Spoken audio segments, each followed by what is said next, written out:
Aires y después 4 días. Ah, bien, mucho tiempo estuviste en Buenos Aires. Sí. Bueno, buenísimo, buenísimo. ¿En qué estuviste en un evento académico? ¿En dónde? No, estivemos hablando con el grupo de Karina Kaplan, de Buenos Aires, sí, da Universidad de Buenos Aires, de Sociología.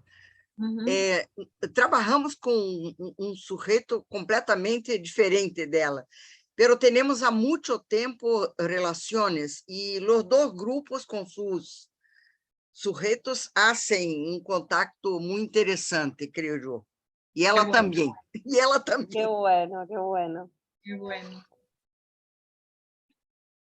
Bueno, bienvenidos a todos los colegas y los colegas que están compartiendo hoy la tarde con nosotros. Ahora ya en brevísimo presentamos a Nilda, su equipo de investigación y largamos la charla. Muchas gracias por estar.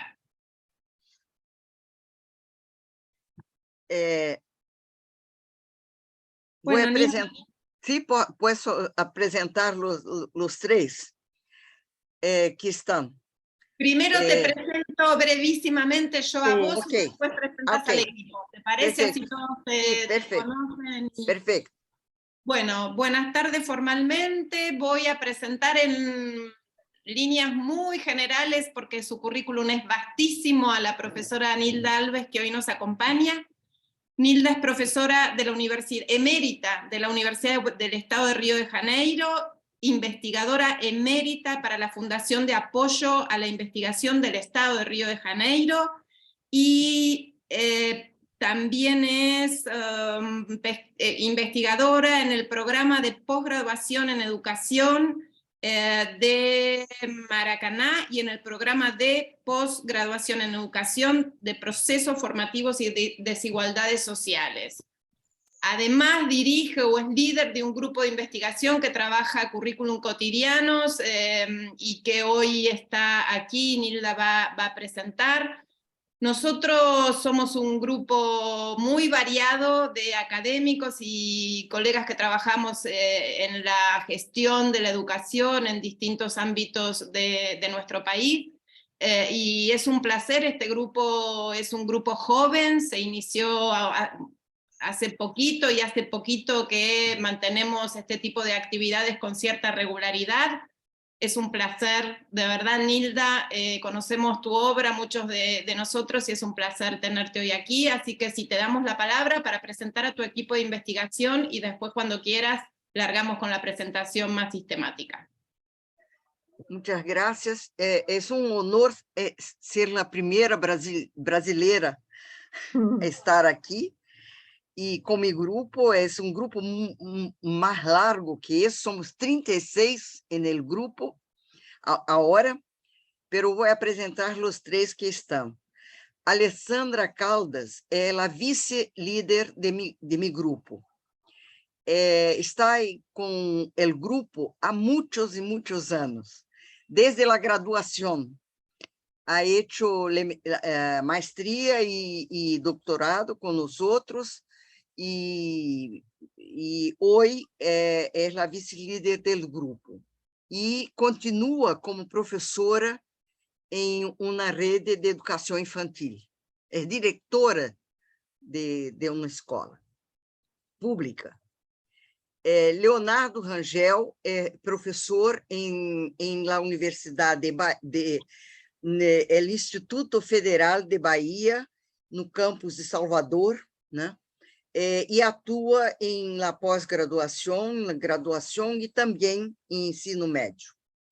E Leonardo Peixoto é o mais lejos, né? Atua na Universidade do Estado de Amazonas, num campus lejos, que é Tabatinga, em la proximidade de Peru, né? É Peru que a fronteira, Leonardo? Sí, en la frontera con Perú y Colombia. E Colômbia. E hacemos trabalho que ocupa, né, muitos grupos em Brasil todo. E, assim, creio que temos uma proximidade já que vocês são também de diversas universidades, não? E é um prazer começar a falar do trabalho que fizemos. Este grupo que trabalhamos com currículos cotidianos foi um pensamento que se desenvolve hasta mais de 30 anos e que ocupa grupos em diversas universidades brasileiras, e me gostaria de dizer que fazem parte desse grupo que produz esse pensamento, gente da Universidade de Sorocaba, em São Paulo, gente da Universidade Federal de Bahia, do Instituto Federal de Bahia, como o Léo Rangel, gente da Universidade Federal do Espírito Santo e gente que está em outras universidades também.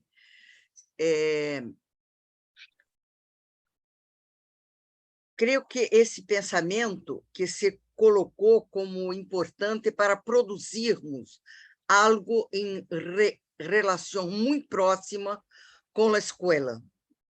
Creio que talvez sejamos o único grupo no país que tenha como vice-líder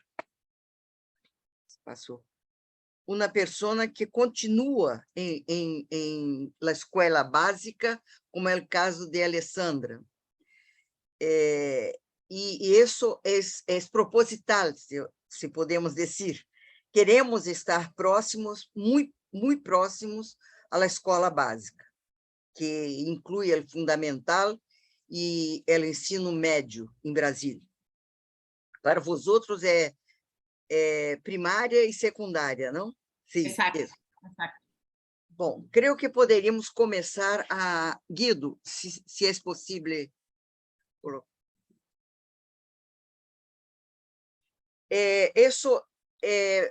Coloquei este título de investigação madre porque trabalhamos sempre com a ideia de uma investigação central que reúne uma série de outras investigações que outras pessoas do grupo produzem, né?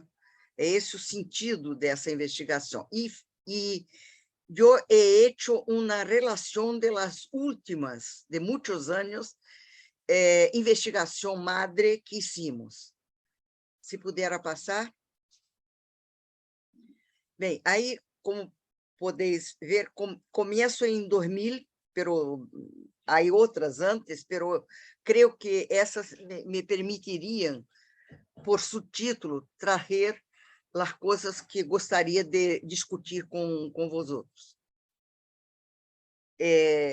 Passamos por uma investigação com televisão, passamos por uma investigação com imagens, sonidos de jovens e adultos, passamos por uma que traía a cultura de afro-brasileiros em processos curriculares, hicimos uma outra sobre memórias imagéticas com fotografias em la Universidade do Estado.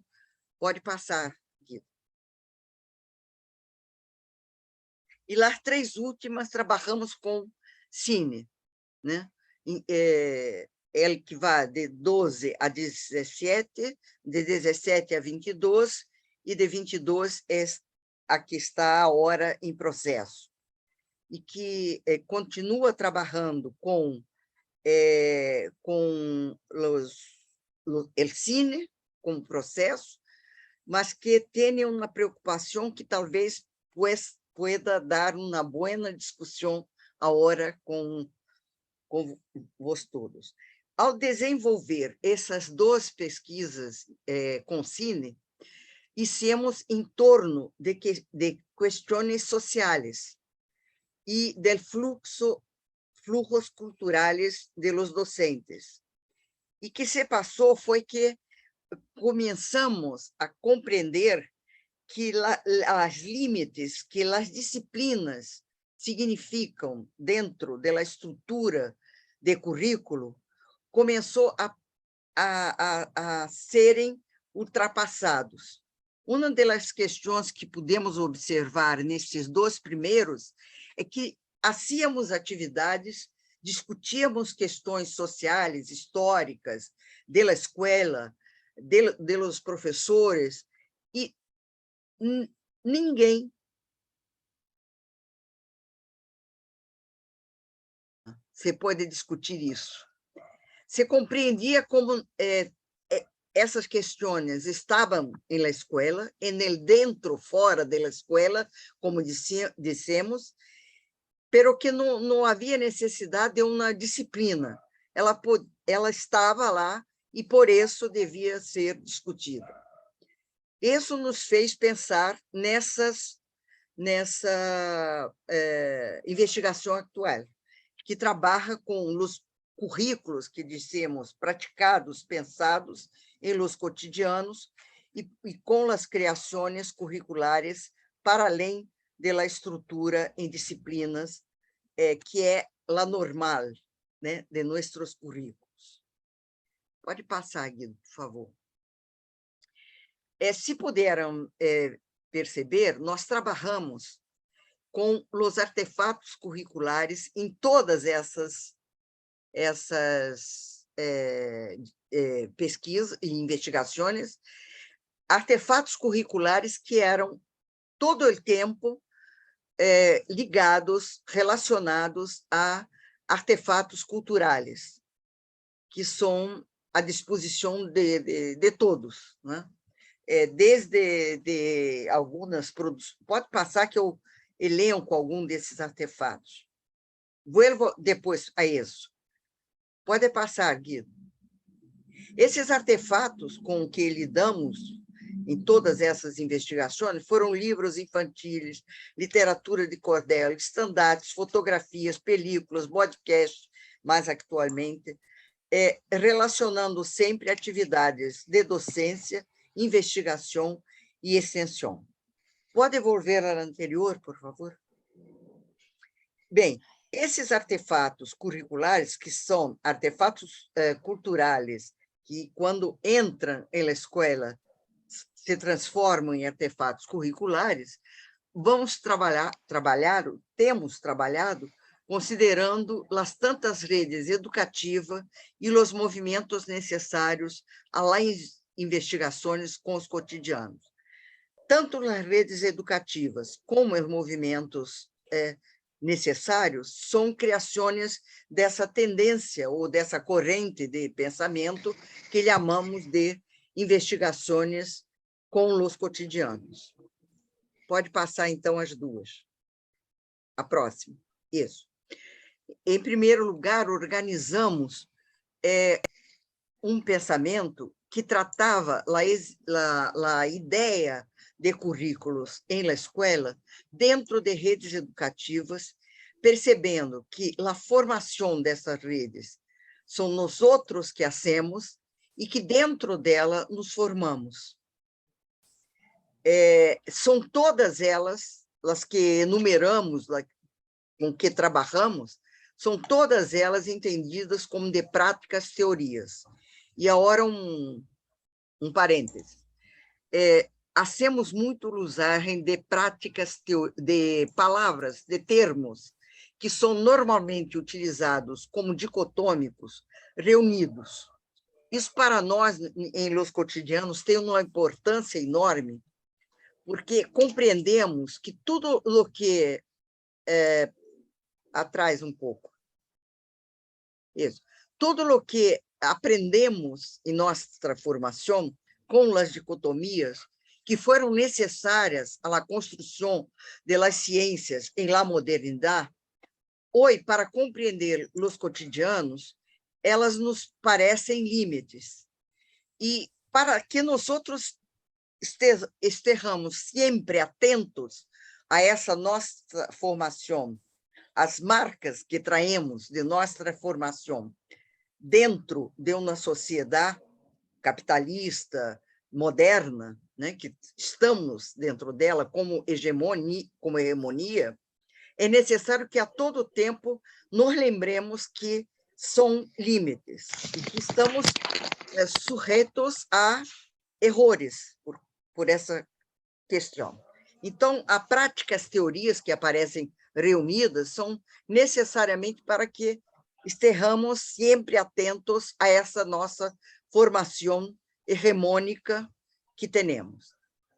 E são compreendidas como de práticas, teorias, porque nelas sempre hacemos práticas e sempre pensamos alguma forma de conhecimento, significações que poderiam chamarmos, talvez, de teorias. E essas redes educativas, elas funcionam sempre umas sobre as outras, uma com as outras, e nossa formação se pode explicar solamente com todas as práticas e teorias que hacemos, que movemos nessas redes educativas, onde estamos com intensidades diferentes, né? Sempre. Pode passar, Guido. E isso preparar essa corrente de pensamento foi exigir todo o tempo, né? Movimentos. Chamamos desde o começo de movimentos, porque sabíamos que eles se acresce a esses outros, se podem cambiar a compreensão sobre eles, estão sempre em movimento. E, em primeiro momento, nós hicimos os 4 primeiros que aí estão. Trabalhamos com os 4 primeiros. Em seguida, compreendemos, e isso por conversações entre nós outros, que havia a necessidade de falar de los praticantes pensantes dessas redes com as quais trabalhávamos, e demos a isso o nome de S Fêmea por provocação, uma vez que em magistério somos dominantes, né? E o último movimento mais próximo, que foi acrescido em 2019, foi a circulação de los conhecimentos, significações como necessidade, que é o movimento que a Alessandra, né, nos apresentou em sua tese. Ela compreendeu que, para nós outros de educação, era impossível completar conhecimento sem compreender que havia a sua circulação por muitos espaços, tempos, e que era necessário a nós outros, investigadores de la educação, de ouvirmos todos esses movimentos que se fazem e todos os movimentos e todas as respostas que a gente dá ao que falamos, ao que escrevimos. Então, esses movimentos hoje são os movimentos com que esse pensamento trabalha, com discussões, hein? Hoje mesmo estava em um júri de tese, em que discutíamos esse terceiro acá, que teve uma mudança de nome e que a gente não concorda com essa mudança. Então, está sempre em discussão, em movimento. Os 2 Leonardos e Alessandra estavam lá e viram essa discussão que temos entre nós. Pode passar. Então, chegamos a essa nossa atual, né, discussões sobre a estrutura do currículo em disciplinas, em primeiro lugar, por essa observação que he hecho. Todo o que aprendemos antes é preciso que se coloque em dúvida. Então, não são práticas, teorias, que essas dicotomias tiveram uma importância enorme na produção da ciência.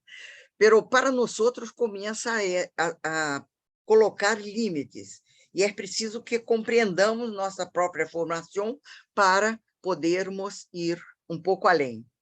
Então, coloquei algumas, e com os filmes começamos a ver que não se tratava só de juntar las dicotomias do pensamento científico, pero que era necessário perceber que os movimentos que hacemos ia sempre muito além da norma de hablar sobre ele.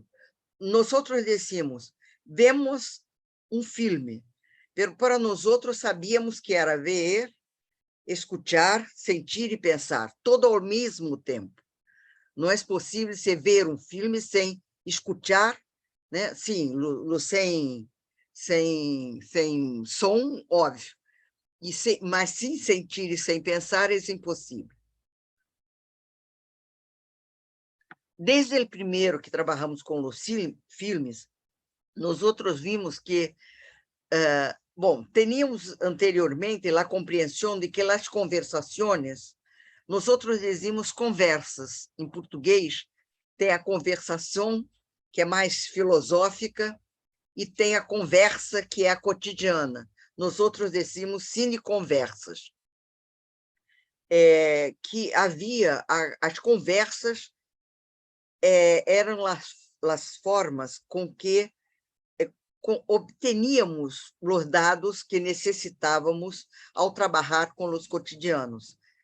Se habla muito em los cotidianos, hablam crianças, ninhos com ninhos, professores com ninhos, professores entre professores, professores e madres, professores e padres, e essas conversações se colocou para nós como o locus principal de nossas investigações. E quando começamos a trabalhar com cine, nós percebimos que podíamos chamar isso de cineconversações.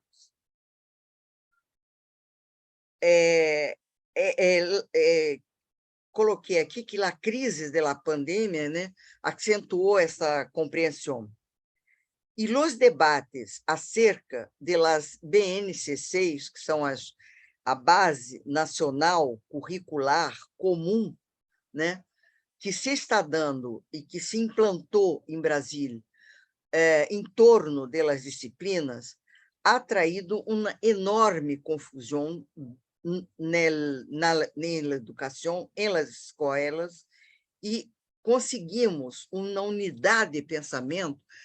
Não sei se vocês sabeis que nós somos especialistas em associações.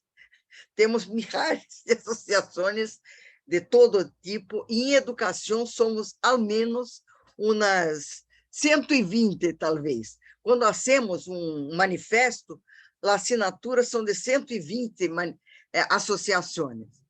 E mesmo a gente que trabalha com disciplinas, né, que é gente de biologia, de física, compreendeu a formação dessas BNCCs, implantação dessas BNCCs, como algo equivocado e que traía problemas largos para nós, dado que somos um país enorme, um país com regiões muito acentuadas, e com esse nacional, antes de lo comum, que é o ser, isso traía algo como obrigatório de implantação de certos pensamentos com os quais não estávamos de acordo.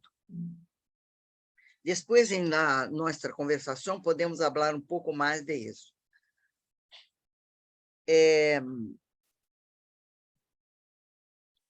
Estudamos e começamos a procurar como é que se implantou, né, os currículos com estrutura disciplinária.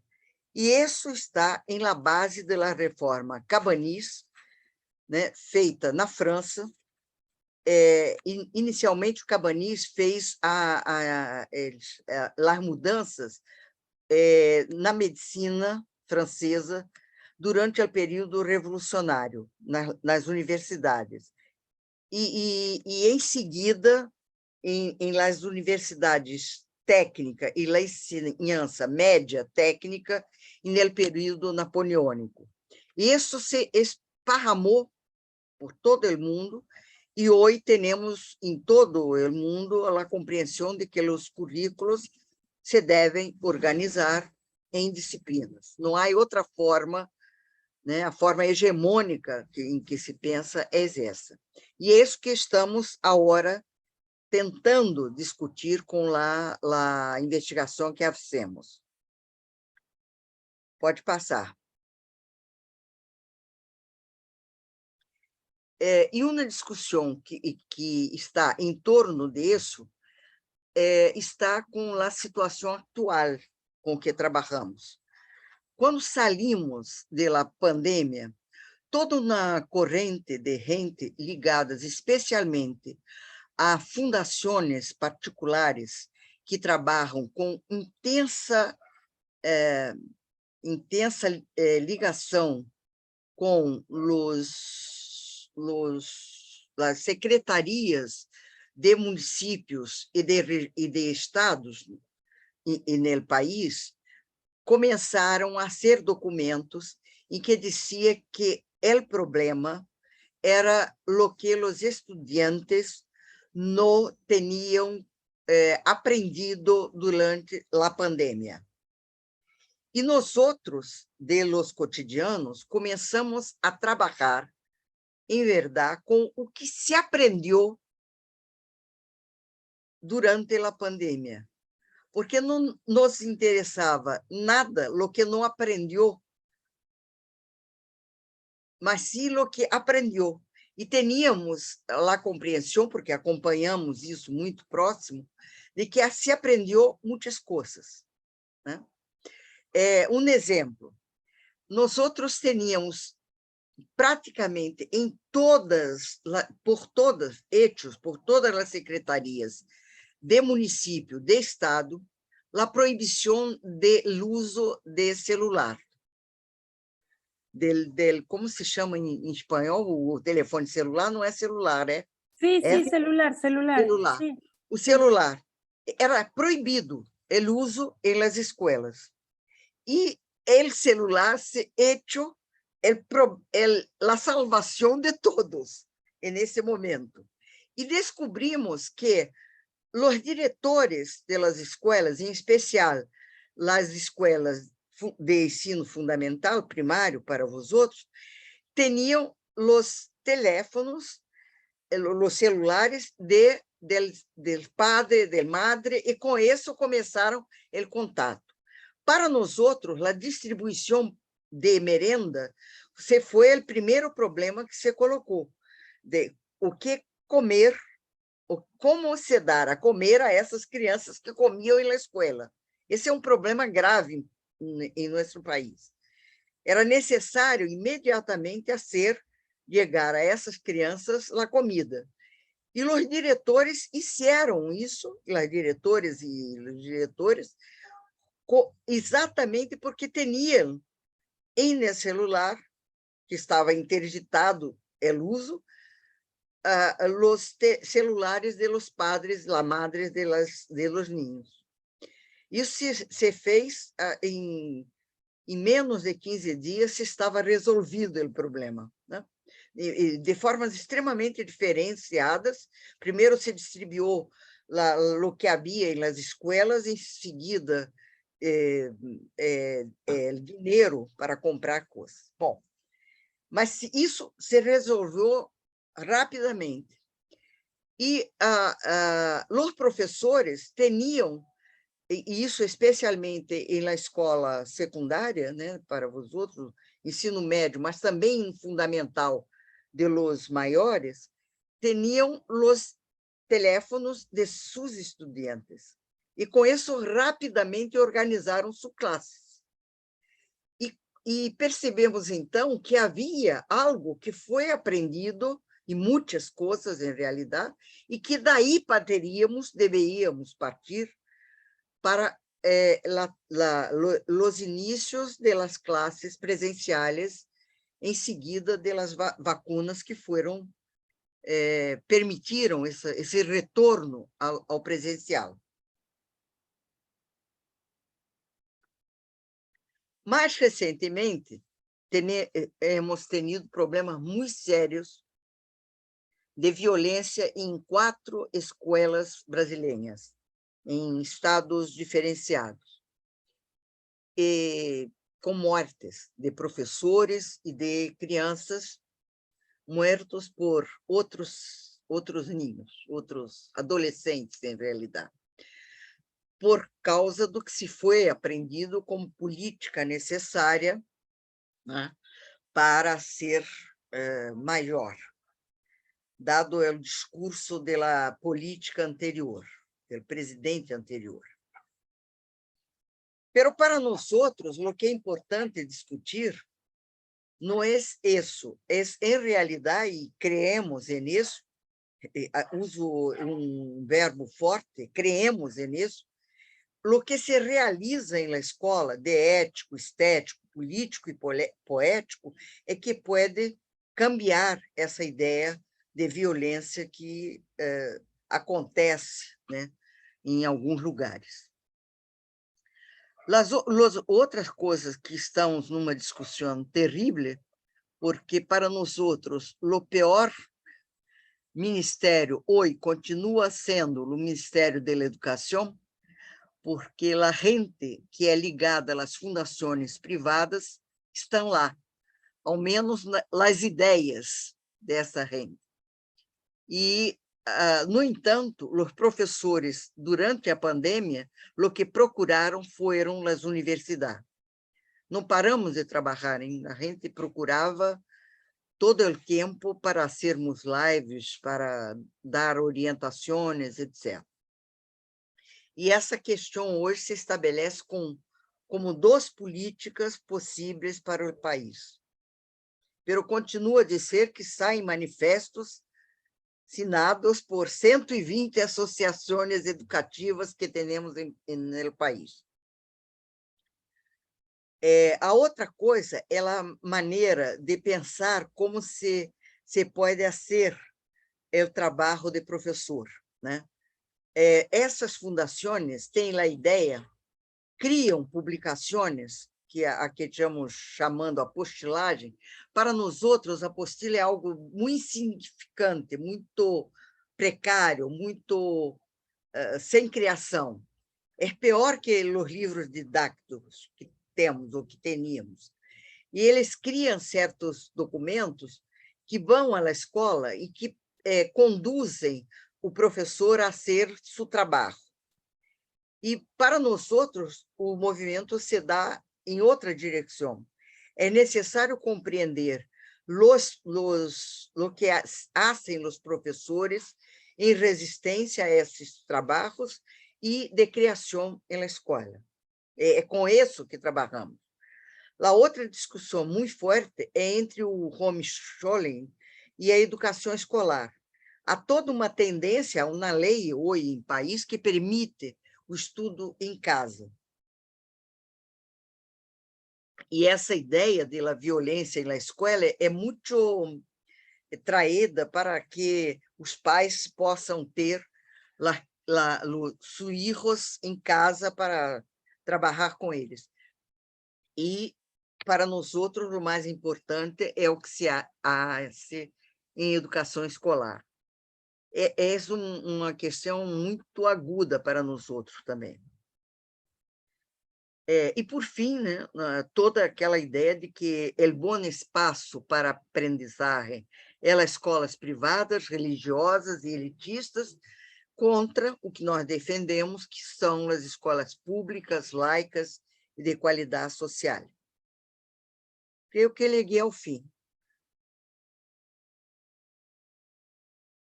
Pronto, é isso. E foi curto, porque queríamos, em realidade, muito mais a conversação entre nós outros do que propriamente falar. A lo mais de la dificuldade de falar um portunhol horrível. Que espero. No, estuviste muy bien, Nilda. Clarísimo, clarísimo. Perfecto, Sí. Nilda, gracias de nuevo. Los colegas que vinieron contigo, no sé si quieren agregar algo más o empezamos la ronda de intercambio. Quer falar um dos três aí? Ou deixamos para a conversação em geral? Pode ser? Então, tá. Puede ser. Puede ser. Bueno, buenas tardes a los que fueron cayendo durante la charla de Nilda. Abrimos una ronda de preguntas. Yo me apunté algunas, pero no quiero pecar de acaparador.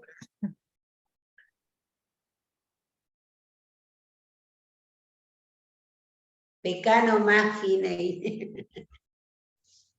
Bueno, a mí me quedaba ahí, mientras hablabas, Nilda, una curiosidad que es conocer cuáles son el grupo de lecturas o de referentes teóricos que ustedes tienen y toman para este trabajo, para la construcción de este trabajo de investigación.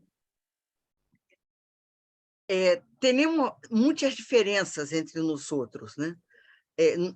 Personalmente, o grupo tem Certeau, Michel de Certeau, historiador, e seus 2 livros sobre a invenção do cotidiano, pero também Henri Lefebvre, que tem trabalhado também com o cotidiano, e mais recentemente temos discutido um pouco com Deleuze, algumas ideias que traz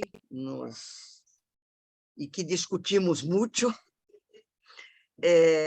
E mais recentemente temos trabalhado com um arquiteto finlandês chamado Palasma, né? Enfim, essa acentuação na sílaba final me parece que é um pouco francesa, mas enfim, é Palasma. 2 L's e 2 A's ao fim. Ele trabalha muito com as ideias de la totalidade de sentidos que há em la ação humana, trabalha particularmente com os manos que constroem, que hacen coisas, e tem sido para nós outros algo muito interessante no último ano, atualmente. São as mais proximidades. Mas tem gente, e hoje temos tido também uma vasta discussão em o júri que estávamos, o Boaventura de Souza Santos, o Paulo Freire, outros grupos fazem uma diferença de trabalho. Nós outros não trabalhamos nem com Boaventura, nem Boaventura de Souza Santos, nem com o Paulo Freire. É um pouco isso. Não sei se respondi. Sí, perfectamente. Bueno, si no... Sí. Ahí Leo levantó la manito. Sí. Não, e eu queria... boa tarde novamente. E eu queria ressaltar que Nilda, ela incansavelmente trabalha muito com os movimentos cotidianos. E esses movimentos cotidianos, eles são múltiplos nos currículos cotidianos, né? E a gente trabalha sempre falando disso, né, Nilda? Que nunca um controle, um poder consegue barrar essa vivacidade do mundo da vida ou dos cotidianos, como a gente fala, que são movimentos múltiplos. E tem uma noção que Nilda trabalha muito, que é bem interessante, que é bem recente também, tudo junto, modos de sentir, fazer e pensar, como ela falou, né? Tudo junto misturado, sentir, fazer e pensar, que é algo muito da América Latina. A América Latina traz muito isso, né? Sentir, fazer, pensar, corazonar também, né? E não só raciocinar, mas corazonar.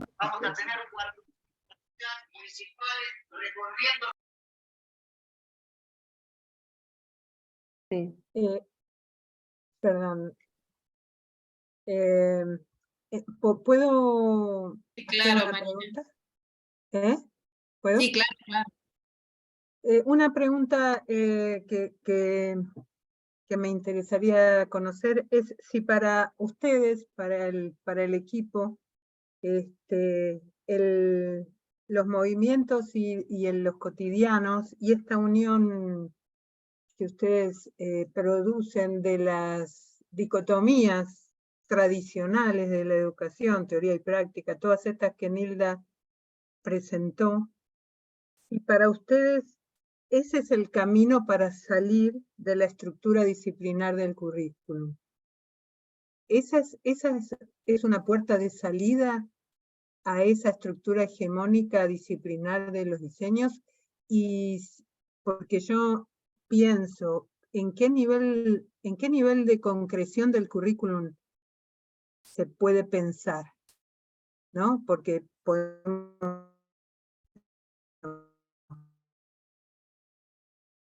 Ahí se te va la voz, Marina, pero creo que con la primera parte de la pregunta se puede contestar. Leonardo Peixoto, você quer falar alguma coisa ou eu falo antes? Sí, sí, yo puedo. Primero, buenas noches, buenas tardes. Yo también voy a me disculpar por mi portuñol, pero no pienso que hablo mal portuñol. Yo soy un buen hablante de portuñol, pero no muy hablante de español, de castellano, pero de portuñol yo soy muy fluente. Yo creo que me gustaría, antes de hablar lo que la amiga cayó, ella, no me recuerdo su nombre. É de la Silvina ou Marina? Silvina ou Marina, Marina? porque Marina. no estoy a ver Marina ahora. Ahí estoy de vuelta, Ahí volví. está, sí, estaba con problemas de conexión.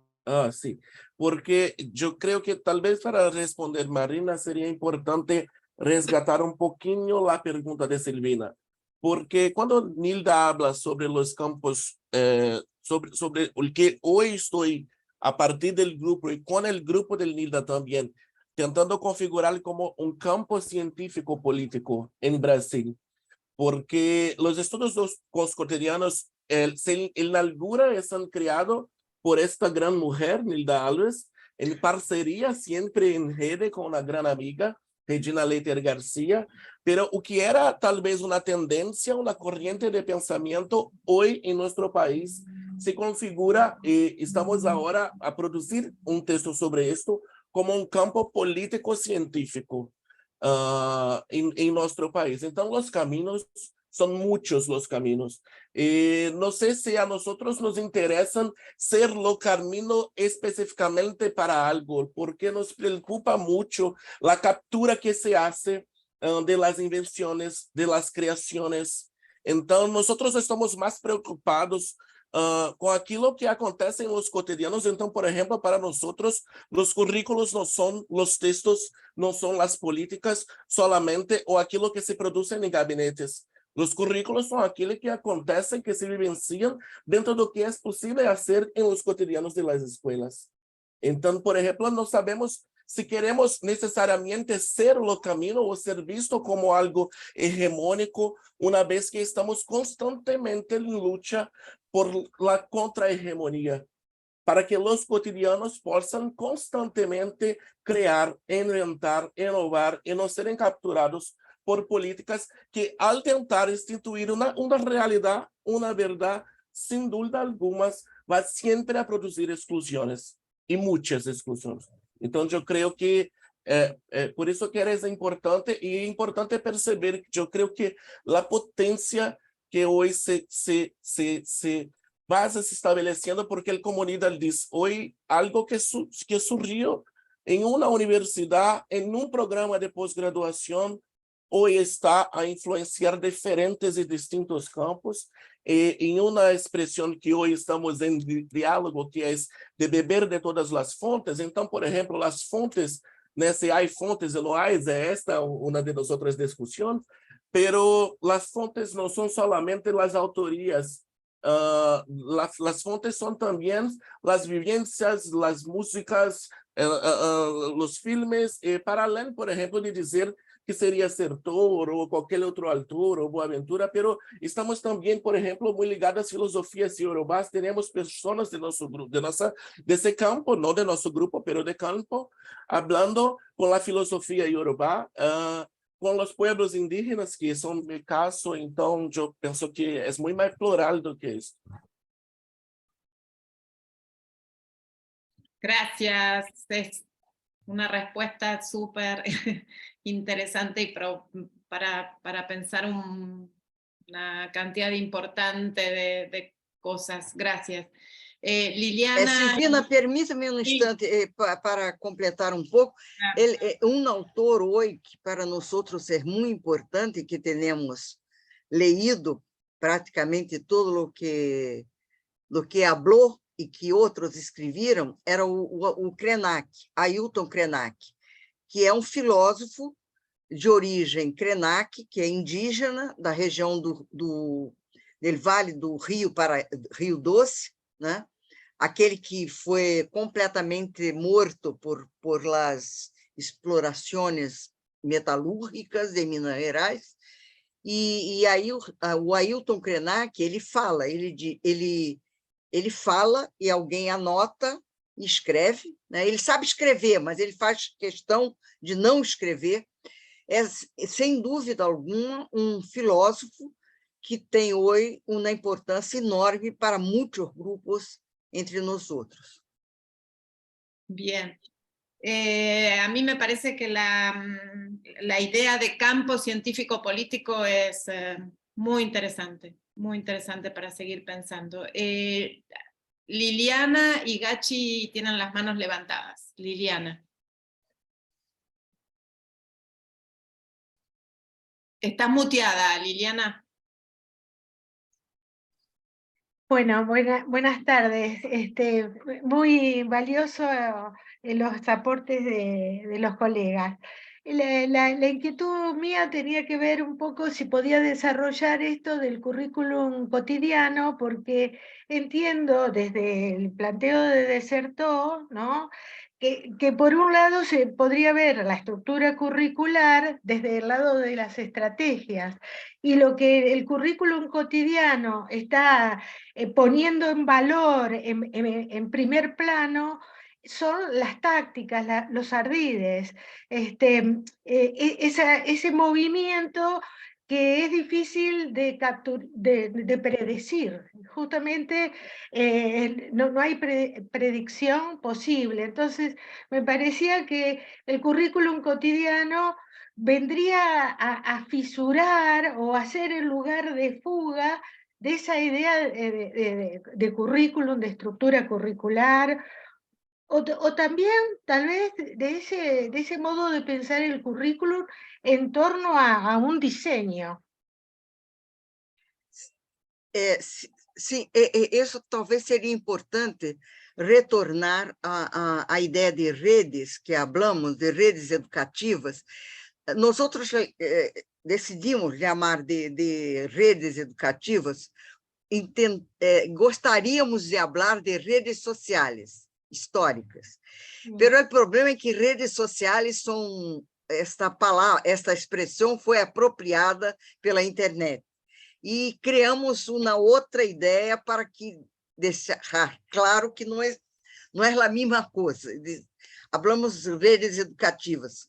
O nome pode cambiar, mas essa ideia de que também não é solamente a escola que hace currículo. O currículo se hace por todas as partes.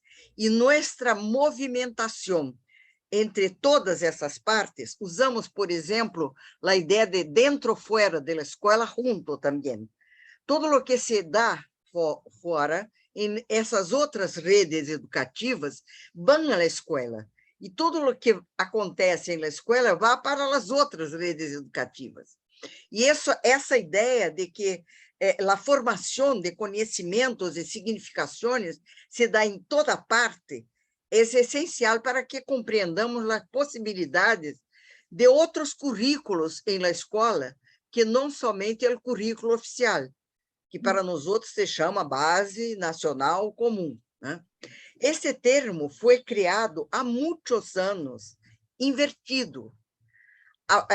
Na formação de docentes, de professores, falávamos em Base Comum Nacional, e que a proposição para chegarmos a isso era fazermos experiências locais em instituições, em universidade, de como se poderia fazer a formação de docentes de maneira muito diferenciada, e que nos reuníssemos periodicamente para discutir isso compreendêssemos algumas possibilidades comuns, criássemos outros currículos de formações e, com isso, indicando a possibilidade da criação de um currículo nacional, pero después que fuera comum.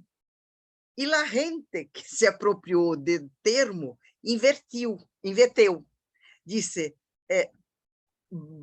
base nacional comum. Ou seja, ela é primeiro determinada oficialmente por alguns que pensam, que sabem, e depois talvez se transforme em comum para todas as escolas. Então, essa ideia, para nós outros, de discutir as redes educativas, promoveu a possibilidade de discutirmos os diversos currículos que circulam. A ideia de discutir que observar certos filmes ou ver televisão possibilita a criação de conhecimentos e ideias, e que isso se traz, né? Com todas as dificuldades que temos. Eu tenho um caso que se passou em uma classe comigo, de universidade, que me gostaria de narrar aqui para que compreendamos esse movimento. Eu falava e discutia um texto meu em um grupo de alunos na universidade. E olhei, todos estavam com o celular, olhando o celular, e para mim, falando em celular, WhatsApp. Eu pensei, como fazer que volvam à classe, às discussões? E comecei a falar e disse, mas é necessário que tenhamos a ideia de que aqui há uma maestra que talvez saiba qualquer coisa para trocar com vosotros. E todo mundo levantou o celular e disse, mas estamos no texto. Estamos em la discussão. Para mim, vieja, era impossível essa coisa de acompanhar uma aula no celular. E isso se passa. E a compreensão de que a todo momento estamos aprendendo e ensinando em todas as participações educativas, para não dizer sociais, que temos, nos pareceu uma tática possível para discutir a ideia de múltiplos currículos existentes para todos nós outros. Essa é a questão. Eu queria só completar com uma coisa. Liliana capturou bem, Liliana, essa coisa da tática, né? E que leva muito a essa questão dos movimentos, da potência dos movimentos cotidianos, que Nilda coloca tão bem, né? Como o Léo ressaltou, nossa mestra. Por quê? Porque nesse movimento que não tem controle, como você falou, né? Que lembra até as músicas de Chico Buarque, que acabou de ganhar o prêmio Camões, né? Que é um dos maiores prêmios da língua portuguesa, Chico Buarque. E é interessante porque, quando a gente pensa que não há controle desses movimentos e que as táticas sempre transbordam e extravasam, a gente pensa em um paradigma que extrapola a própria interpretação, porque a interpretação ainda pressupõe um corte, uma dicotomia entre um pensar e as próprias práticas e a criação. Mas esses movimentos não, é tudo integrado e misturado. Então, são experimentações plurais, né? É o tempo todo experimentar. E aí, Deleuze, que a gente já trabalha no grupo, ele fala assim, ninguém experimenta, ou ninguém interpreta uma música. Uma música e a arte, a gente experimenta, a gente vive aquilo. Então, as potências do cotidiano nos remetem a essa coisa do viver e do fluir nesse viver, e não ficar só interpretando como se a gente fosse uma mente separada, né, dos outros movimentos, é tudo integrado o tempo todo nos cotidianos nossos. Gracias, Hachi. Sí, gracias. Primero decir que es un placer escucharlos hablar y que nos cuenten, ¿no? lo que están haciendo. Realmente es muy revelador. sobre todo para las discusiones que se dan a nivel definiciones curriculares también acá en Argentina, en las distintas jurisdicciones. O sea, eso primero agradecerles por mostrarnos girando el caleidoscopio, ¿no? Para distintas perspectivas. Tengo en realidad dos preguntas. Una, me interesaría mucho si pudieran contar ejemplos de modos de abordaje metodológico de la investigación en currículums cotidianos, ¿no?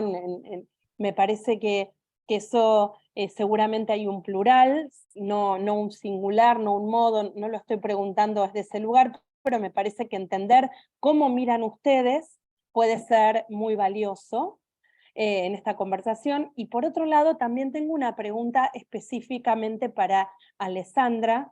Cuando inició Nilda la charla, hizo mucho hincapié en el valor de que Alessandra articulara su función de investigadora o su papel de investigadora con estar muy cerca de la escuela. Y entonces ahí, en este sentir, pensar y hacer que ustedes están mencionando, me gustaría también que Alessandra, pudiera contar cómo es ese rol de ella o no sé, eso que ahí se juega en ese lugar que está articulando, haciendo de bisagra de distintas posiciones. Alessandra, você quer começar? Fale o português. É que a Alessandra não faz questão de falar que não tenta o espanhol. Não vou tentar o portunhol, vou falar com calma em português. Desde a graduação, como a Nilda falou, né, a gente vem aprendendo com essas pesquisas do cotidiano, que ao contrário do que a ciência, né, a gente aprendeu com essa ciência moderna, que a gente tem que se distanciar do objeto para melhor compreendê-lo, né, eu fui percebendo que, estando professora, eu também posso, nesse ambiente, ser a pesquisadora, né? Então, fomos aprendendo que não existe, como a gente fala, esse dentro e fora da escola.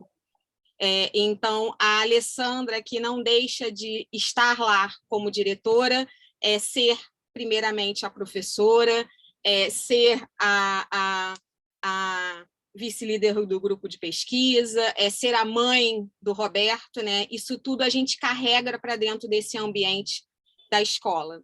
E com ele vamos vivenciando, né? Em diversos projetos também que a gente teve, a gente busca, e Nilda sempre buscando, né, realmente essa relação entre universidade e escola, estar dentro da escola, então, e vivenciar e escutar essa conversa com esses professores, que, como a gente falou aqui, começamos, por exemplo, na minha dissertação de mestrado, com o jornal eletrônico, né? Um meio que a gente viu de não estar sempre dentro da escola, mas estar fazendo essa troca, né? E essa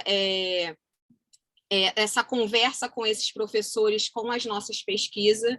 Então, um modo de estar junto também é isso. Fora de também a gente estar vivenciando o que está sendo criado na escola por esses professores, né? A partir do momento que, por exemplo, como a Nilda falou, da BNCC, a gente recebe no município aqui do Rio apostilas prontas, que num primeiro momento eram só feitas a partir de órgãos ou de instituições privadas, né? E com a nossa criação de dentro da escola, buscamos espaços para também chamar a atenção para essas práticas. Então, a pandemia também veio mostrar, com esses artefatos tecnológicos e essa relação entre escola e família, que as nossas práticas também têm que estar, precisam estar nesses materiais. Então, na verdade, é essa percepção de que a gente não está separado, né? A gente está dentro da escola e na universidade e conversando, onde a maior parte do nosso grupo de pesquisa, né, são de professores que estão nas escolas de ensino fundamental. Gracias, Alejandra. A primeira questão, alguém mais que queria falar? Você perguntou no que se refere com as nossas conversações com a escola, não como investigador. No, la verdad, no. Como investigadores, cómo miran el objeto, los objetos, digo, disculpa si no soy muy apropiada con cómo lo expreso. Sí, una de las cosas es siempre lo que hacemos para nos aproximar el más próximo posible de eso. Por ejemplo, Leonardo Peixoto lembrou de uma colega que já se foi, Regina Leite Garcia, que começamos juntas a hacer esse movimento em direção a currículos cotidianos. Hicimos uma coleção de livros que se chamou El Sentido de la Escuela, né? El Sentido de la Escuela, e que teve 30 volumes, né, diferentes, em que estavam presentes nestes livros investigadores e professores que escreviam e que eram publicados, e esse livro se esparramou.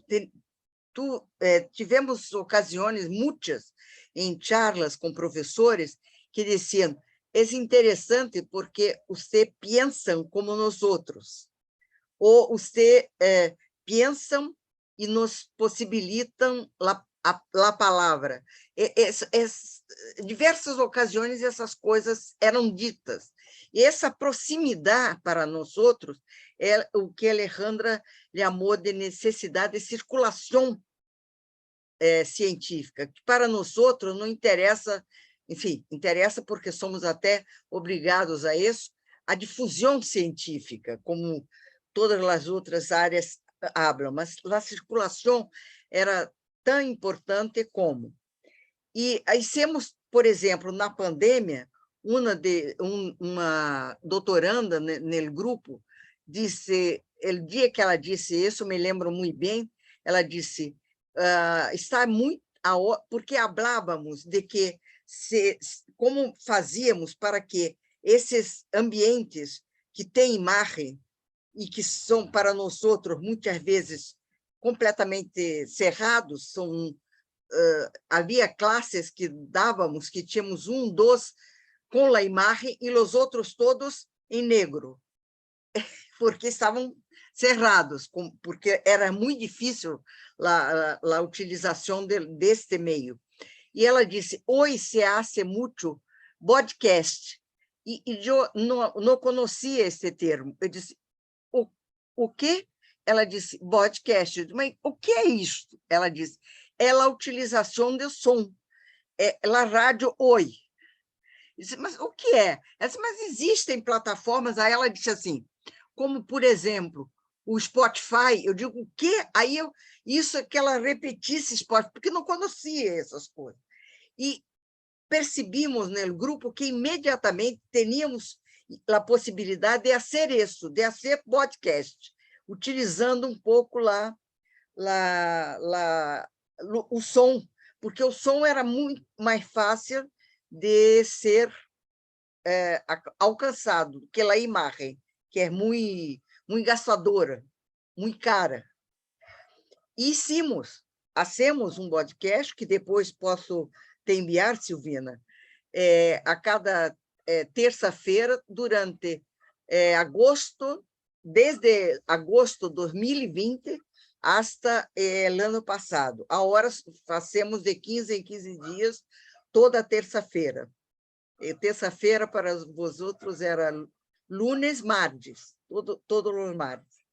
E amanhã se lança o podcast.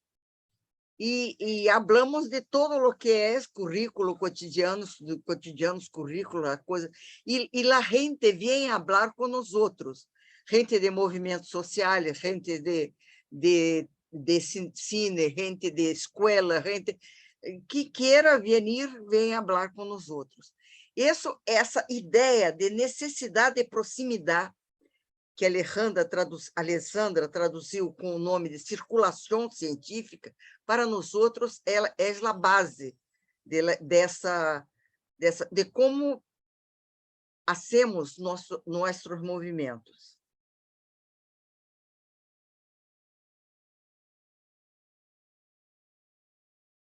Bueno, no sé si alguien más quiere tomar la palabra, preguntar.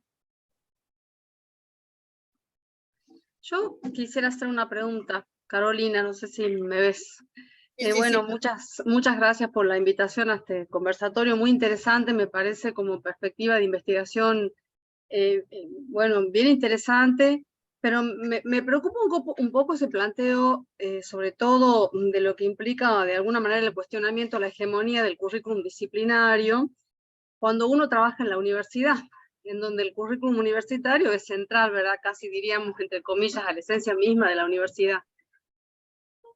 Digo, me pregunto mientras los escuchaba, cómo repensar, ¿no? En ese vínculo entre, no sé si discutirlo al currículum disciplinario o ponerlo en diálogo al currículum disciplinario con el currículum cotidiano, ¿no? Para pensar también como una forma de acercar la experiencia de los propios estudiantes a la universidad, que suele ser lo que queda generalmente más excluido. Y a lo mejor también pensar desde ahí como una vía de aproximación para entender lo que le pasa a los chicos y las chicas en la universidad cuando no pueden terminar sus carreras o cuando les cuesta tanto apropiarse del currículum disciplinario. Me parecía que, bueno, me parece interesante pensarlo por ahí, no sé si ustedes lo han planteado, si les parece que eso, bueno, puede ser una vía de indagación, digo, haciendo foco en la universidad, ¿no? Como ámbito de estudio. Carolina, eu respondo. Oi, Daniel, como estás? Estuve com o Daniel também em Montevideo, amigo de muitos anos. Carolina, a questão para nós outros, eu vou responder com um poeta de música brasileira de começo do século XX. Em um desses poemas, ele diz: nós outros não queremos ganhar nenhuma guerra, nós outros queremos fazer samba também. Essa é a história. Não queremos derrotar ninguém, queremos discutir possibilidades. E essas possibilidades se dão na compreensão de que há um movimento hegemônico. Quer dizer, sabemos que há luta, não nos hacemos de inocentes. E vamos discutindo as questões. Quando propusemos essa discussão de para além das disciplinas, sabíamos que era uma luta quase difícil, muito difícil, pero que se hacía necessária. As pessoas precisavam se lembrar ou saber, talvez nos soubessem, é algo como a ideia um pouco de Deus. Deus existe para alguns, em princípio, né? E a disciplina existe para a grande maioria como princípio, como coisa que não se pode discutir. O que queríamos dizer era que é possível discutir isso. E vamos fazer as conversações necessárias. Perdemos algumas coisas, vamos ganhar outras, ou não ganhamos nem perdemos, mas a compreensão de que há um começo para essa história de disciplinas, é necessário que as pessoas saibam que existe isso, e que existe a possibilidade de outras coisas, que eu não sei, não vou impor nenhuma ideia, porque seria contrariar o próprio movimento que há, pero há a necessidade da discussão. É solamente isso que queremos tentar fazer, que hacemos em la corrente de currículo. Bueno, tienen la palabra pedida Daniel y Leo Rangel, no Leonardo. Dani. Pero tal vez Leo quiere intervenir en este sentido, así que preferiría que él intervenga primero, para no interrumpir el curso del tema, ¿no? Obrigado, Daniel. Eu queria pouco conversar com Carol, né, Carolina, e com Capelletti, que perguntou antes, porque eu queria falar que tem a ver com isso, né? Por exemplo, eu queria dar um exemplo, né? Amanhã a gente vai defender a tese de uma orientanda, que é orientanda em uma colega de instituto, né? E ela ficou muito incomodada porque anos e anos acolhendo estudantes, chorando, com várias crises de ansiedade, enfim, várias crises que não eram acolhidas na instituição escolar, nessa lógica da disciplina, né, que muita coisa não cabe, o sentimento também não cabe nessa lógica muito de educação disciplinar. E ela ficou muito incomodada. E aí a gente conseguiu desenvolver, e essa é o trabalho que ela vai defender amanhã, né, é uma tese, é uma dissertação de mestrado. Ela criou um espaço de acolhimento multissensorial, equipado com diversos equipamentos, com mesa de arte, para os estudantes irem para lá, fazerem arte, massagem, pilates, de um modo bem não disciplinar, fazerem o que querem, sem compromisso de avaliação, para se sentirem acolhidos e acolhidas. Então, um espaço como esse é um espaço completamente não disciplinar, criado em uma escola e que tenta problematizar e movimentar essas questões dos cotidianos, né? Então, assim, ela vai apresentar amanhã relatos maravilhosos de estudantes mostrando, né, como o espaço de acolhimento foi importante para eles recarregarem, como a gente fala aqui, né, as forças, as suas potências e enfim, mudarem, né, seus movimentos também.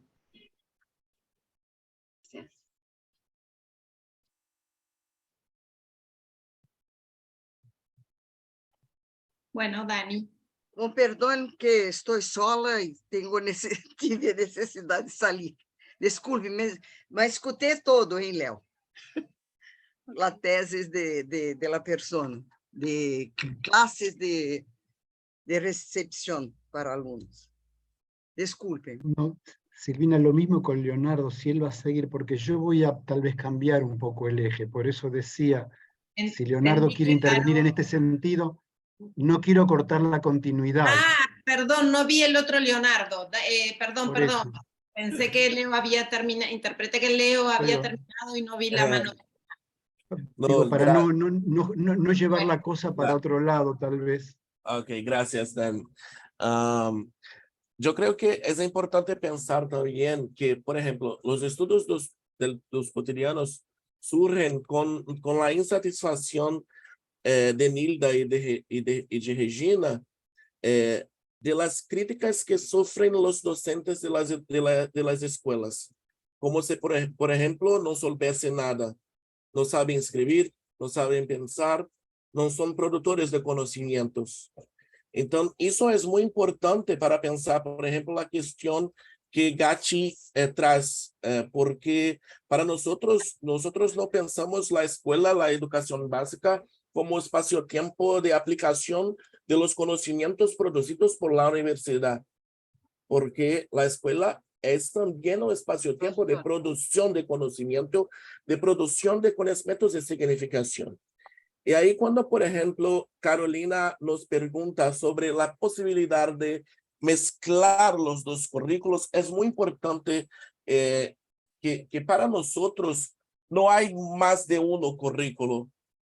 Los currículos, o hay muchos currículos, pero los currículos, los documentos oficial, por ejemplo, que tienen las estructuras disciplinares o no se resumen a los currículos.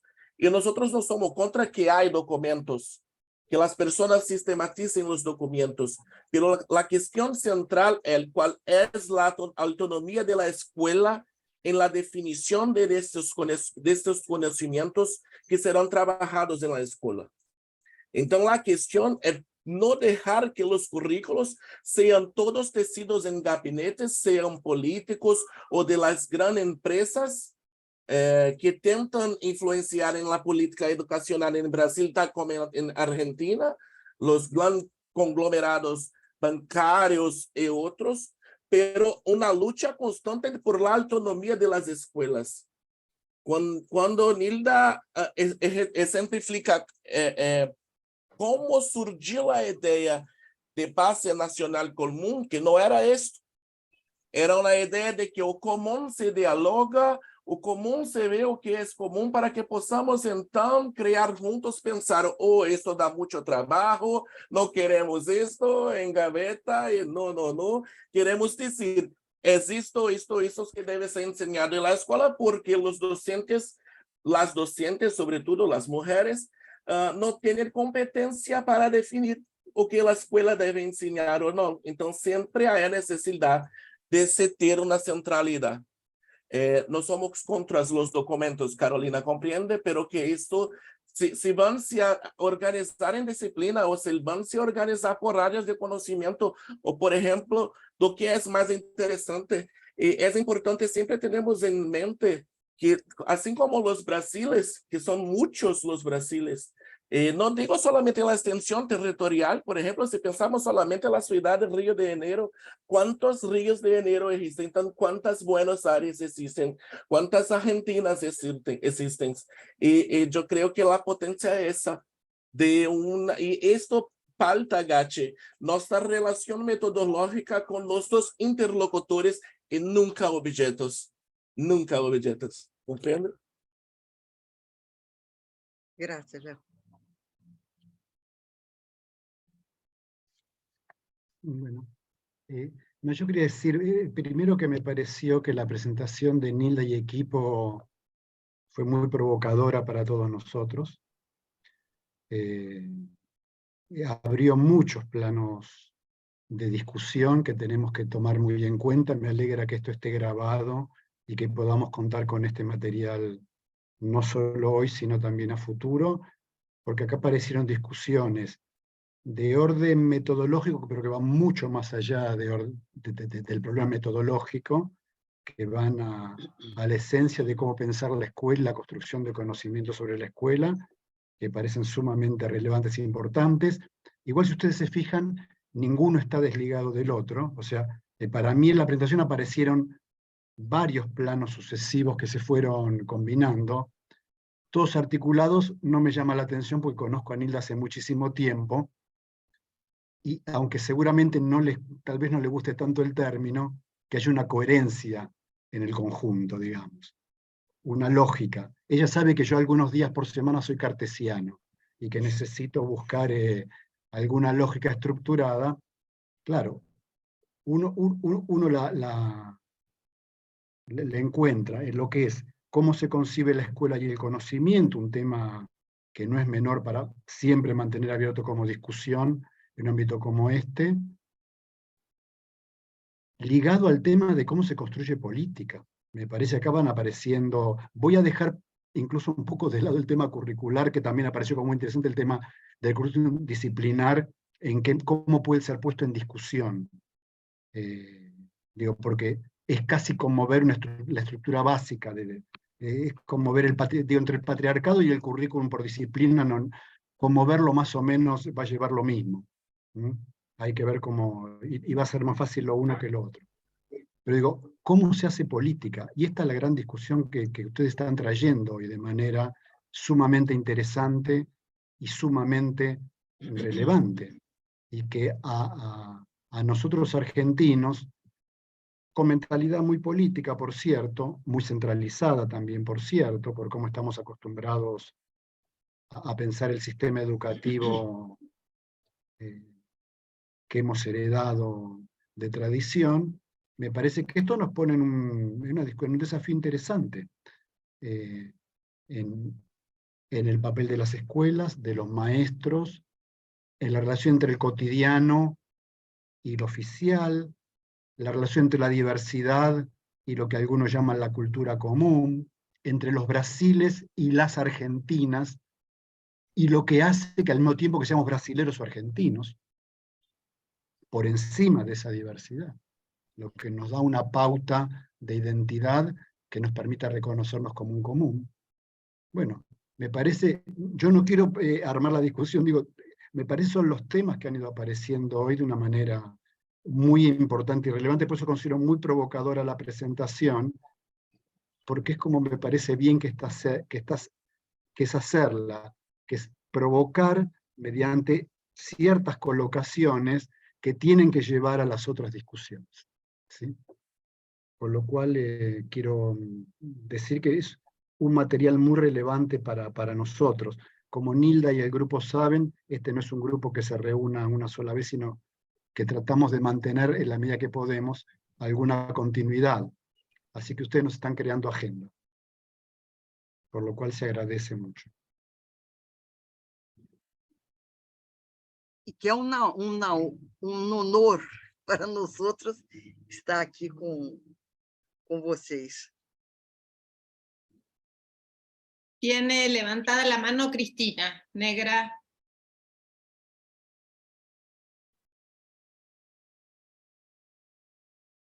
Estás muteada, Cristina. Ahí está. Justo, no sé si esto que voy a decir ya lo dijiste vos, Daniel. Bueno, primero agradecerle a los colegas de Brasil por los aportes, coincido con esto que planteó Daniel, que fueron muy provocadores, y más allá de la cuestión esta de esta cuestión disruptiva respecto al currículo con las disciplinas, a mí me parece que otro gran tema que está instalado y que es la cuestión de la categoría autonomía. Yo creo que el tema de las autonomías institucionales, de las autonomías de los sujetos docentes en términos de las definiciones, de las decisiones curriculares, eso es un gran debate por una tradición altamente prescriptiva en nuestro país, asociada a cuestiones de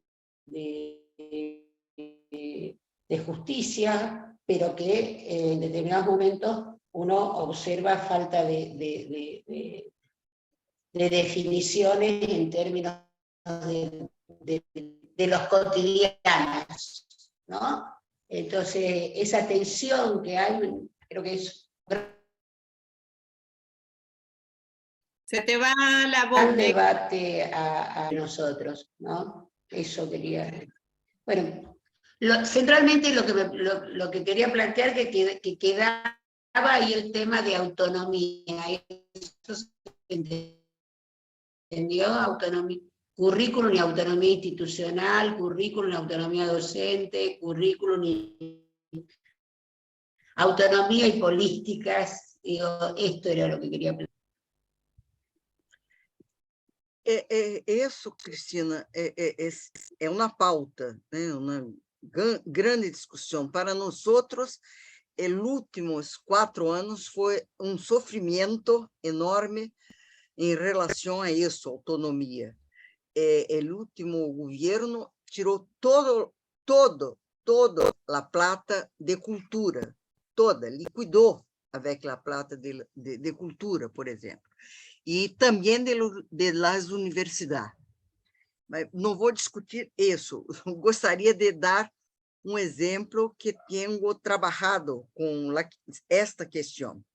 Temos sempre as leis a serem seguidas. Todos devemos seguir as leis.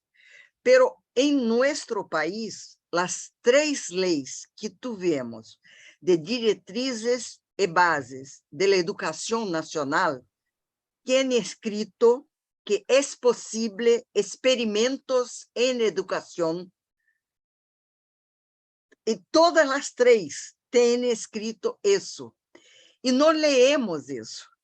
Hicimos una única vez en ese país un experimento, que fue el realizado pela Universidade Federal Fluminense, em Angra dos Reis, com um curso de pedagogia. E essa questão,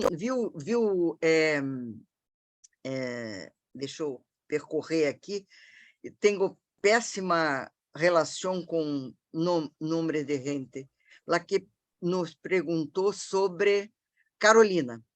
Carolina, é você que eu procurava, que nos perguntou sobre a universidade. E dissemos, não, é necessário fazer isso, pero está escrito en isso que é possível o experimento, as experimentações.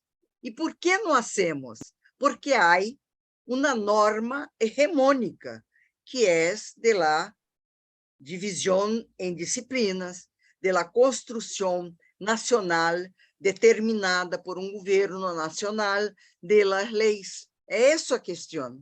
Nada nos impede, em lei, de fazermos experimentos. Ao contrário, se disse, e tenho aqui, tenho que procurar, porque minhas relações com números são péssimas, os artículos que dizem cada uma das 3 leis educativas que se pode fazer experimento. Se pode ser autônomo, mas nós preferimos outra coisa, porque a hegemonia, nossa formação, quando eu dizia que escrevimos as palavras, os términos de las dicotomias juntos, é exatamente para nos prevenir a nós outros que somos marcados por essas hegemonias.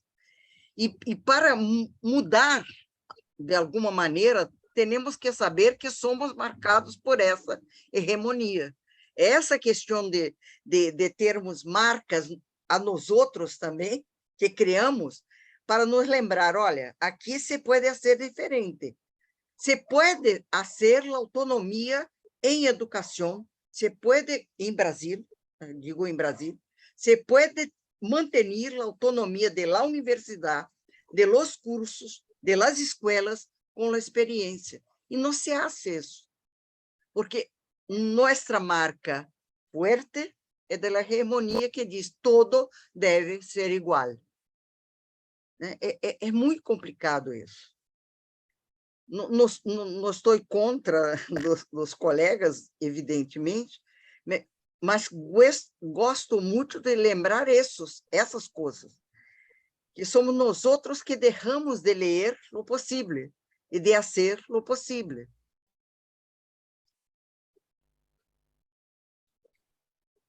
Sí, también, digo, me permito unas palabritas, pues no hay manos levantadas.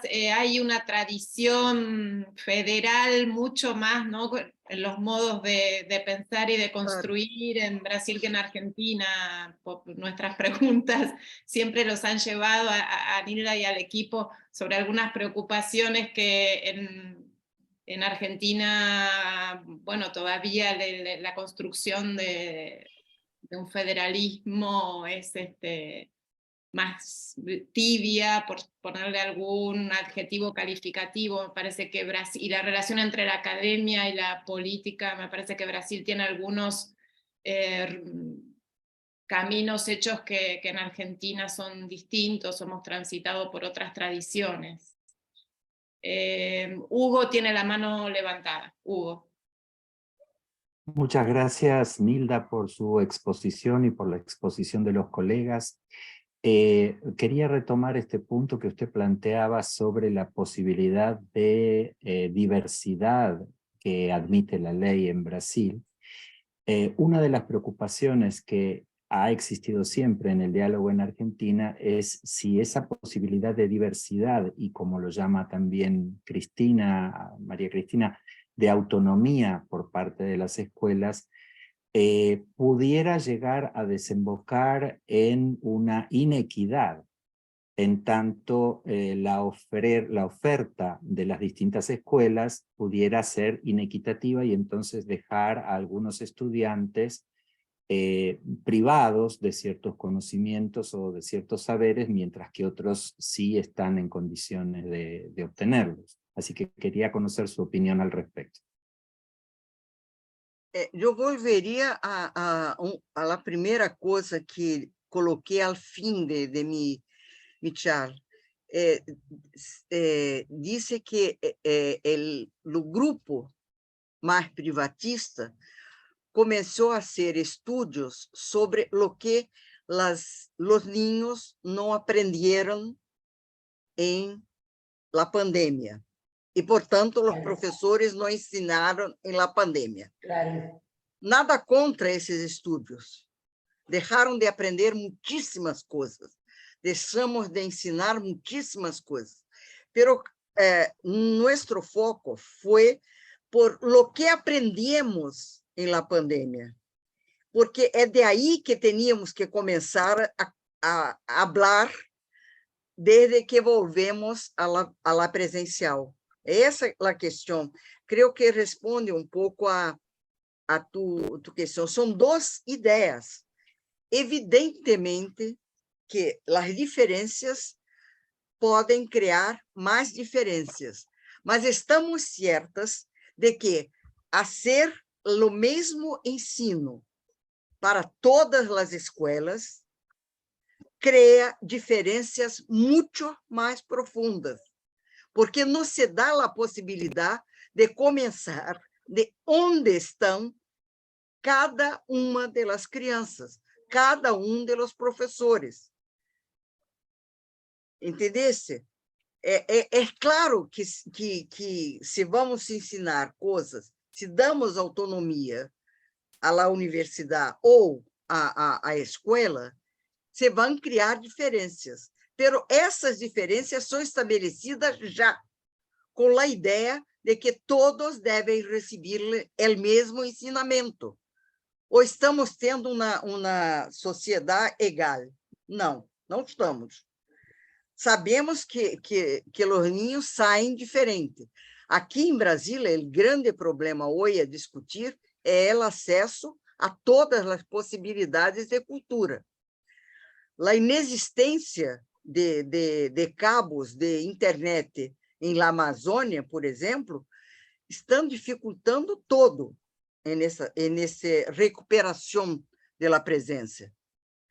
E as crianças têm que ter sua escola de acordo com o local em que estão, e não em acordo com a que se passa em São Paulo, por exemplo. Comecemos de aí. Se vamos seguindo com respeito ao que é local, talvez consigamos chegar a uma proximidade maior. Essa é a diferença do pensamento. Muchas gracias. Quem foi que perguntou mesmo? Foi o Hugo. Hugo, e uma coisa interessante que você perguntou, Hugo, e que Nilda respondeu também, é que a gente acredita que a valorização da desigualdade, pode ocorrer de forma integrada com o combate à desigualdade, né? Não são agendas opostas. Então, você pode valorizar e trabalhar com a diversidade e também com o combate da desigualdade. E aí tem uma agenda muito interessante que a gente ainda está discutindo aqui no Brasil, que é a proposta do novo ensino médio, porque o novo ensino médio ia aumentar cada vez mais o fosso realmente entre os mais ricos e mais pobres no acesso. Por quê? Porque ia oferecer isso que você está falando, né? Uma educação mais diversificada e conhecimentos gerais apenas para quem pode ter acesso, enquanto ia fragilizar a questão das redes públicas, né? Ele barrou, acertadamente ele barrou esse novo ensino médio, porque não é isso que a gente acredita que essas coisas têm que ser colocadas de forma articulada. E o combate à desigualdade não significa não valorizar a diversidade. A diversidade tem que ser valorizada também, né? Não são agendas...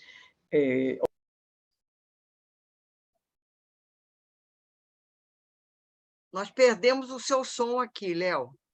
Cortou o final, Leo. Eu finalizei. Ok. Daniel? Perdão, Leonardo. Sim, Silvana. Porque é interessante o que Leo Hancher disse por conta da reforma do ensino médio, porque nós temos que encarar que o problema da inequidade não é a diversidade. A diversidade provoca diferenças, pero não inequidade. As inequidades são estabelecidas na sociedade.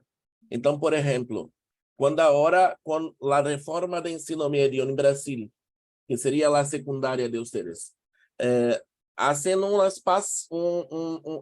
dedican una carga horaria específica para que las escuelas críen los itinerarios formativos de los estudiantes.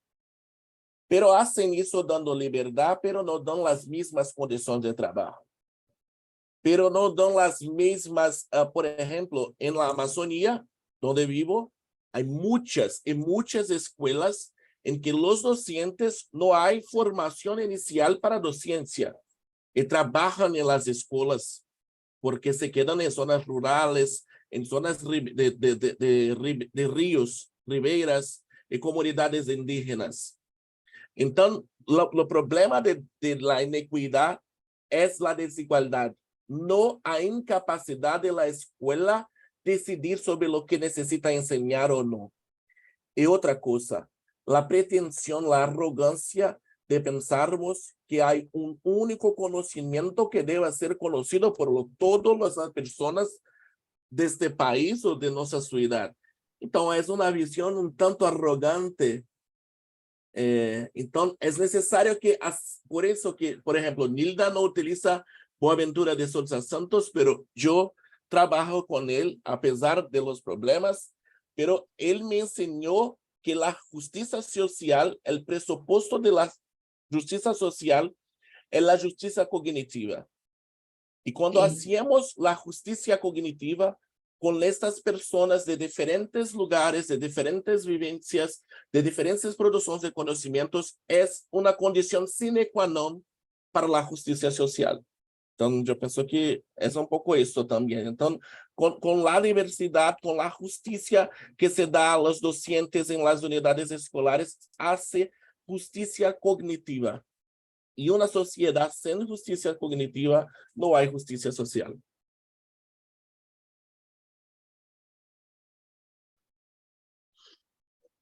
Bien. Sí. Pues yo. No, se sigue abriendo mucho el panorama de discusión. Nilda cada vez se pone más provocadores. Porque por ahí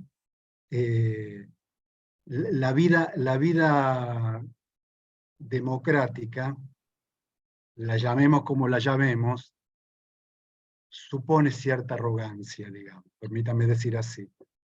La de que hay un conocimiento que compartimos y que es justo que todos dispongamos. ¿Sí? Así que entiendo el tema como una polémica sumamente interesante, cada vez más interesante, pero me parece que Leonardo y y también vos, Nilda, están apuntando a algo interesante. Cómo uno cruza el tema de la autonomía con el tema de la diversidad, con el tema de la desigualdad. Y ahí hay que mirar todo el paquete junto. Antes Cristina ponía en el chat, tenemos que reconceptualizar autonomía. No sé si hay que reconceptualizar autonomía, hay que entenderla en los distintos contextos en los cuales la autonomía se va verificando y cómo se articula autonomía escolar con sistema escolar, con gobierno escolar. Y yo debo reconocer, y pido permiso, pido disculpas en esto, que le doy un crédito y un valor al gobierno. También es representante de la soberanía popular en última instancia. Por lo menos eso creemos. Eso creemos. Y no siempre lo representa igual, no siempre lo representa bien. Es lo que tenemos. Coincido con Nilda en que no queremos ganar la guerra. Yo no es que no quiero ganar la guerra, yo hubiera querido ganarla. No podemos ganar la guerra, que es otra cosa. Mientras tanto, vemos cómo zambamos. Eso es lo que estamos haciendo ahora y coincido plenamente en eso. Pero es una discusión que vale la pena tener, en la medida en que, claro. Así como no me parece, siempre estuve incómodo que un poder del Estado, la justicia, esté en manos de una corporación, los abogados, o la salud en manos de los médicos, la educación solo debe estar en manos de los educadores. Entonces, digo, son preguntas para ponernos, porque entonces me parece que tenemos que cruzar autonomía con lo que es la vida general. No quiero tomar posición, porque la verdad debo reconocer que no la tengo resuelta. Y lo que ustedes nos han traído es muy interesante para abrir la discusión. Y sobre todo me parece lo último que planteó Leonardo, cómo se junta autonomía con desigualdad, con diversidad, que a veces metemos todo en un paquete y no es para nada lo mismo. Y hay que empezar a separar y rearticular esta discusión de una manera muy, muy importante. Y que todos deberíamos tener muy, muy en cuenta. Y sobre todo un tema que Nilda trae, me parece, Nilda no usa este término, te pido disculpas por usarlo yo, que es el de la eficacia de la acción. ¿Dónde tenemos más eficacia en lo que hacemos? O lo digo de otra manera, ¿cuándo lo que hacemos puede prosperar mejor? ¿En qué marco? ¿Basado en qué fuerza? ¿Confiando en quiénes? Y esto es una pregunta que todos los que trabajamos en educación, sea de la universidad, de las gestiones, con trabajos alternativos y todo, deberíamos siempre tener y que vale la pena tener para evitar que la discusión quede entrampada en una dicotomía. Perdón si me tomo la libertad, como ya estábamos conversando, de conversar un poco, ¿no? No Por solo supuesto, de eso se trataba esta parte de la jornada. Sí, sí, claro. Bueno, ¿alguna voz, algunas voces más? Vamos cerrando, si les parece. Nilda, Yo quería saber si ellos tenían materiales escritos que nos pudieran acercar, ¿no? Algumas centenas, Maria Cristina, mas posso, Silvina, posso disponibilizar algumas coisas que temos escrito mais próximo da escola. Creio que Leonardo me ajuda, Leonardos, me ajudem a pensar um pouquinho, mas acho que o livro de 19, tanto o do Inês, Leonardo e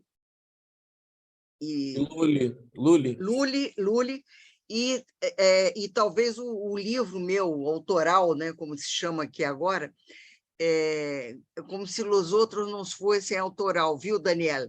Agora, se publicamos solo, é livro autoral. Com os outros não é autoral. Talvez o que eu publiquei também em 19. Aí eu passo para você, Silvina. E alguns outros textos, talvez, né, que a gente aproxime essas... Si me permitís, Nilda, una cosa, yo quisiera decir que hacer esta pregunta al grupo de Nilda es una pregunta un poco, si hay algo, lo que hay nos llevaría mucho tiempo leerlo. La producción de este grupo a lo largo de 30 años de trabajo es enorme, es magnífica, es muy vasta. Yo les agradezco que hagan una selección para cumplir. Pero también lo digo para nosotros, Nilda, para los argentinos, es difícil encontrar en Argentina un grupo de trabajo con una trayectoria de este tipo que tenga este nivel de producción como la que han acumulado, y otros también, ¿no? Digo, nós temos uma brincadeira, Daniel, que hoje mesmo deu-se uma discussão em um júri lá, eu e Inês Barbosa de Oliveira, e eu disse, isso dá um artigo. Nós outros, quando uma dúvida se estabelece entre nós outros no grupos, nós dissemos, isso dá um artículo. E alguém publica um artigo a respeito. Alguém lo hace. Uma das coisas que temos muito claro é que é preciso escrever. E hacemos filme também. E hacemos agora o tal do... Como é que se chama, gente? Acabei de esquecer o nome. Só de som. Podcast. O podcast. Hacemos todo. Hacemos que temos que fazer porque... E sem problema. Se é frágil, porque saem artigos frágeis. É evidente. Quando escrevemos, são diferentes os artigos, sai algo e a gente vem e diz, não pode ser assim, isso está errado, tem que fazer isso, e escrevemos um outro artigo. Isso é uma coisa muito forte para nós outros, desde sempre. Quando dissemos que queríamos fazer o primeiro experimento, hicimos 30 volumes, eu e Regina, numa coleção. É tudo um pouco exagerado, mas havia necessidade disso, de fazer, de escrever. Mesmo se hoje leio coisas que he escrito há 10 anos e vejo coisas muito discutíveis, mas pero é necessário em aquele momento escrever, sem medo. O que se passa depois nos ajuda a avançar. Isso eu creio que é muito importante. E saímos hoje com um artigo de júri, evidentemente. Uno A más. Graciela está E quem sabe daqui também, né? Vários artigos articulados. ¿Por qué no? ¿Por qué no? Claro que sí. Bueno, no sé a mis compañeros. Graciela está aquí con a mãocita. Compañeras, si les parece que voy cerrando, vamos. Silvina, Graciela está con a mãocita. No, Graciela se retiró, dejó un saludo muy Graciela Guayar, fíjate. Graciela Capelletti. Estamos, Graciela de Jujuy. ¿Cómo están? Graciela Guayar. Creo que, bueno, capaz que no tengamos las trayectorias de investigación de 30 años, pero bueno, tenemos investigaciones. Y justo hoy día, haciendo el CBAR, todo esto que nosotros tenemos que acreditar las investigaciones, los trabajos de investigación que hicimos con Ana María Sopi, que por ahí la vi hace un ratito acá en el encuentro, en la década del 90 empezamos a rescatar la producción de conocimiento de los docentes, ¿no? O sea, de los docentes de las escuelas primarias. En ese momento les llamábamos los docentes innovadores de autogestionarios, o sea, que cómo de alguna manera generaban sus propuestas curriculares en el marco, en el aula, en las prácticas cotidianas, ¿no? En estos momentos, bueno, es como que llamamos el currículum cotidiano, pero creo que hay mucho para seguir pensando. Y yo adhiero muchísimo, y creo que Ana también adhiere, ese espacio, lo escribí en el chat también, o sea, el espacio de recuperar al docente como productor de conocimiento, y no como tan solo el reproductor o que tan solo implementa currículos, sino que genera conocimiento. Y creo que si uno por ahí nos introducimos mucho más en la escuela, nos vamos a sorprender con esa producción de conocimiento en lo cotidiano. O sea, simplemente eso, o sea, nosotros justo este trabajo de investigación hicimos en el 90, cuando se inició el proceso de transformación curricular, y otro trabajo de investigación de producción de conocimientos autogestionario después de la transformación educativa a 10 años de la reforma. O sea, son proyectos de investigación que hemos publicado a nivel universidad, rescatando las voces de aquellos docentes, ¿no? en esos contextos. Y bueno, capaz que en este momento habría que preguntarnos cómo estamos con la producción de conocimiento con esos docentes, ¿no? De nivel del sistema escolar, de nivel primario, principalmente el trabajo de investigación focalizamos ahí. Agradezco el espacio, realmente un espacio de intercambio riquísimo, porque bueno, de eso se trata, ¿no? Seguir pensando entre muchos las problemáticas y temáticas curriculares, más que problemáticas de las temáticas curriculares. Estamos muy amables. Y Graciela, si me permite, Silvina, sí, claro. que el desconocimiento que tenemos unos de los otros es muy largo. Isso se criou, e a possibilidade de troca por essa coisa que aprendemos a ser em pandemia, essas que chamamos de live, né? É uma coisa que permite avançar um pouco mais no conhecimento. Por exemplo, fazermos lives em que poderia escutar a tu, Silvina, tu, Graciela, seria muito interessante, porque o desconhecimento entre nós outros é abissal, e temos muitas coisas em comuns que poderíamos cambiar mais. Isso ganhamos, é uma coisa que aprendemos na pandemia, e que temos que aproveitar o máximo possível, não? Sí, la construcción de un campo científico-político, ¿no? Más de la región sería... Eso, muy interesante. Una utopía súper interesante. Bueno, no quiero volver a decir, pero si no empiezo a agradecer en el nombre del Grupo Currículum Argentina, Nilda, Leonardo, Leo, Alessandra, muchísimas gracias, de verdad, muchísimas gracias. Súper valioso el intercambio, la seriedad con que se tomaron este intercambio con nosotros, la presentación, así que, bueno, muchas gracias y hasta pronto, a lo mejor se vuelve a repetir. Isso. Agradecemos também muito o convite e queremos continuar a relação. Queremos Como não? acompanhar. Se vai ter outra reunião que um de nós outros possa acompanhar para trazer ao grupo. ¿Sí? Como no, nos quedamos en contacto. Esta es la Eso. primera charla de 2 o 3 más que nos proponemos en el año, pero nos comprometemos a que entonces el intercambio siga, invitarlos a las charlas y poder seguir el diálogo que hoy se abrió. Muchísimas gracias. Gracias a usted. Y un Muchas beijo. gracias. Hasta muy pronto. Chao, Nilda. Hasta pronto. Gracias a Chao, todos. chao, Dani. Chao, Muchas chao. gracias. Chao, que Gracias, estén muy Obrigado. bien. Mil gracias. Un abrazo Gracias, grande. gracias. Chao, Gracias. chao.